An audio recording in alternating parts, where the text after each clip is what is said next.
बोलो कृष्ण भगवान की जय। श्री हरिवंश पुराण की जय। श्रीमन वेद व्यास जी महाराज की जय। श्री हरिवंश पुराण का 14वां अध्याय। श्री हरिवंश पुराण का हरिवंश पर्व का 14वां अध्याय 14वां अध्याय। ये देखिए, सगर की उत्पत्ति और चरित्र तथा सगर पुत्रों के उद्योग से समुद्र का सागर होना इस अध्याय में बताया गया है।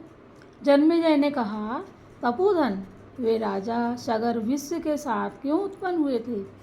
विश्व के साथ रहते हुए भी मरे क्यों नहीं?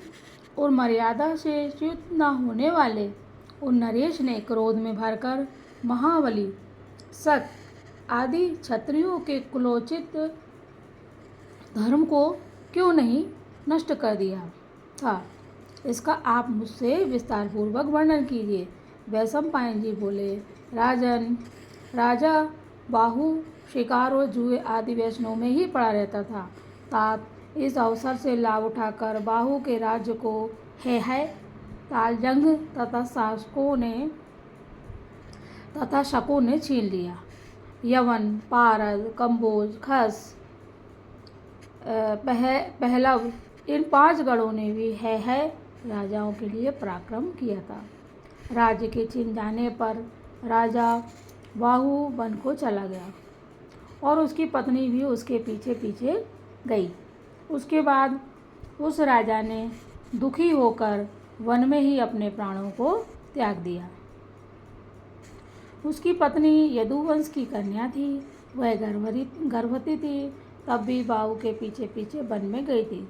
उसकी सौत ने उसे पहले ही विष दे दिया था। तात जब वह स्वामी की चिंता बनाकर उस पर स्वामी की चिता बनाकर उस पर चढ़ने लगी, उसी समय वन में विराजमान भृगुवंशी मोर ऋषि ने दया के कारण उसे रोका। किसने रोका? जब वह स्वामी की चिता बनाकर उस पर चढ़ने लगी, उसी समय वन में विराजमान भृगुवंशी जी थे। भृगुवंशी औरव ऋषि ने दया के कारण उसे रोका। तब उसने उनके आश्रम में ही विष इसको गर्भ भी कहा गया है, विष सहित गर्भ को, जो आगे चलकर सगर नामक महाबाहु राजा के रूप में प्रसिद्ध हुआ, उत्पन्न किया। राजा सगर कभी धर्म से च्युत नहीं हुए थे, यानी धर्म से कभी भी वो भ्रष्ट नहीं हुए, धर्म से कभी भी अलग नहीं हुए। औरव ने महामाना सगर के जात कर्म आदि संस्कार कराकर उन्हें वेद और शास्त्र पढ़ाए, फिर अस्त्र विद्या सिखाई। उन्होंने सगर को देवताओं के लिए भी असहाय महाघोर आग्नेय अस्त्र दिया था। जब वे अस्त्र बल और शारीरिक बल से संपन्न हो गए, तब क्रोध में भरकर रुद्र जैसे शीघ्रता से पशुओं का संहार करते हैं, उसी प्रकार उन्होंने है का संहार कर डाला। इस प्रकार कीर्तिमानों में श्रेष्ठ उन वीर पुरुष ने संसार में अद्भुत कीर्ति पाई थी। इसके अनंतर उन्होंने शक, यवन, कंबोज, पारद और पहलवों को भी निशेष सर्वदा नष्ट करने का निश्चय किया। जब वीर और महात्मा सगर उनका सर्वनाश करने लगे, तब वे शक, यवनादि बुद्धिमान वशिष्ठ जी की शरण में गए और उनके पैरों में गिर पड़े। परम यशस्वी वशिष्ठ जी ने कुछ विशेष शर्तों पर उनको अभयदान दिया और सगर को उन्हें मारने से रोका। सगर ने अपनी प्रतिज्ञा और गुरु के वाक्य की ओर ध्यान देकर उनके प्राण नहीं लिए, उनके धर्म को नष्ट कर दिया और उनका वेश बदल दिया। उन्होंने शकों के आधे सिर को मोड़कर छोड़ दिया, यवनों के सारे सिर को मोड़ दिया और कंबजों के भी सिर को मुड़वा दिया। उन महात्मा नरेश ने पारदों के सिर को मुक्त केस खुले हुए केसों वाला कर दिया और पहलवों को शमशूधारी केवल दाढ़ी वाला बना दिया और सबको स्वाध्याय तथा वषटकार से रहित कर दिया। तात जनेश्वर, शक, यमन, कंबोज, पारद, कोली सर्प, महिष, दग्ध, चोल और केरल ये सब क्षत्रिय ही थे। वशिष्ठ जी के वचन से महात्मा सगर ने इन सब का संहार न करके केवल इनके धर्म को ही नष्ट कर दिया था। उन धर्म विजयी राजा ने अश्वमेध की दीक्षा लेकर खस, तुषार, चोल, मद्र, किष्किंधक, कौंतल, वंग, साल्व तथा कोकण देश के राजाओं को जीता। इस प्रकार पृथ्वी का विजय करते हुए उन्होंने अश्वमेध यज्ञ के लिए अपना घोड़ा छोड़ा। जब उनका घोड़ा घुमाया जा रहा था उस समय पूर्व दक्षिण में समुद्र के किनारे किसी ने उस घोड़े को चुरा लिया और उसे भूमि में छिपा दिया। उस समय राजा सगर ने अपने पुत्रों से उस स्थान को खुदवाया। समुद्र के खोदने पर उनके पुत्रों ने आदि पुरुष हरि अविद्या को हरने वाले कृष्ण, बोलो कृष्ण भगवान की जय, सच्चिदानंद स्वरूप प्रजापति पुरुषोत्तम कपिल रूपी विष्णु भगवान को, जय हो विष्णु भगवान को, विष्णु को वहाँ सोते हुए समाधि में स्थित देखा। उनके योग निद्रा को त्यागने पर उनके नेत्र से निकलते हुए तेज से वे सब राजकुमार भस्म हो गए।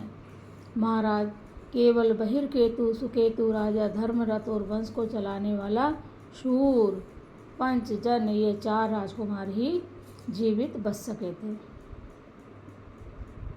यानी यहाँ ये बताया गया है कि कृष्ण प्रजापति पुरुषोत्तम कपिल रूपी विष्णु को वहाँ सोते हुए, यानी विष्णु भगवान समाधि में स्थित थे, उनको देखा और उनके योग निद्रा को त्यागने पर, यानी जब उन्होंने जब वो योग निद्रा में थे तो उनको त्यागा तो उनके नेत्रों से निकलने हुए, तो उनके जो नेत्रों से जब वो उठे, जब उनके नेत्रों से जो तेज निकला वो इतना तेज से बलशाली था कि वे सब राजकुमार वहाँ पे भस्म हो गए।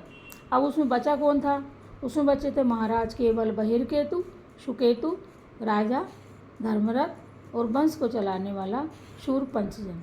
ये 4 राजकुमार ही जीवित बच सके थे। ठीक है, उन्हें कपिल रूपी विभु हरिनारायण भगवान ने यह वरदान दिया था कि इक्ष्वाकु का वंश अक्षय रहेगा और राजा सगर की कीर्ति कभी नष्ट नहीं होगी। समुद्र उनका पुत्र कहा जाएगा, अर्थात भविष्य में यह सागर नाम से प्रसिद्ध होगा और उन्हें अक्षय स्वर्गवास मिलेगा। कपिल जी ने अपने नेत्र के तेज से भस्म हुए सगर पुत्रों को भी अक्षय लोकों की प्राप्ति होने का वर दिया। उस समय समुद्र आयु लेकर उन राजा सगर को प्रणाम किया और सगर के इस कर्म के कारण समुद्र का सागर नाम पड़ गया।